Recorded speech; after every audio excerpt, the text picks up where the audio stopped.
ते स्टँडर्ड जरी वाचलं तुम्ही तर ते इंग्लिशमध्येच आहे. त्याचं ऑडिट लँग्वेज जी असते ती पण इंग्लिशमध्येच असते, रिपोर्टिंग पण इंग्लिशमध्येच असतं. पण साहजिकच आहे, इंग्लिश म्हटलं की ती आपली भाषा नाही आहे, बरोबर आहे? नाही आहे ना. तर ती नसल्यामुळे आपल्याला आपल्या लँग्वेजमध्ये आपण त्याला कन्वर्ट करतो. डॉक्युमेंटेशन होता होईल तेवढं आपण आपल्या लोकल लँग्वेजमध्ये करायचा प्रयत्न करतो. आणि ऑडिट क्रायटेरिया किंवा ऑडिट सुद्धा हे मराठीतूनच होत असतं तुमच्याशी बोलताना.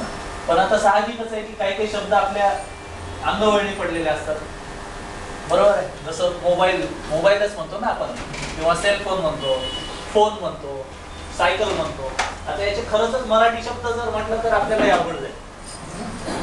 तसं काही शब्द आपल्याला त्याच्यामध्ये फ्लोमध्ये इंग्लिशमध्येच असतील, तसे आपण पोहोचवायचा प्रयत्न करू.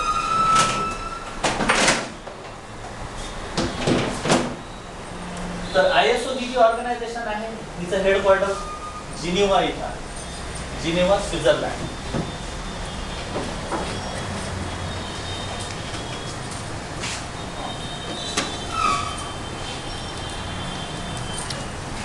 जवळजवळ याचे 120 मेंबर्स आहेत वेगवेगळ्या कंट्रीज मध्ये, वेगवेगळ्या देशांमधून 120च्या आसपास याचे मेंबर्स आहेत.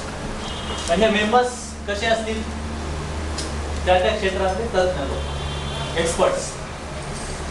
आणि यांच्याकडे पण वोटिंग सिस्टीमनंच काम चालतं, जसं आपल्या संसदेत चालतं की कुठलाही लॉ किंवा कुठलाही अमेंडमेंट यायचा असेल, कुठली सुधारणा यायची असेल तर त्यामध्ये काय होतं संसदेमध्ये? मेजॉरिटी होते. म्हणजे किती % वोटिंग असतं? more than 50? नाही, एक तृतीयांश, दोन तृतीयांश, म्हणजे 75% किंवा 75% वोटिंग व्हायला पाहिजे तर तो लॉ अमेंड होतो किंवा तो अस्तित्वात येतो कायदा.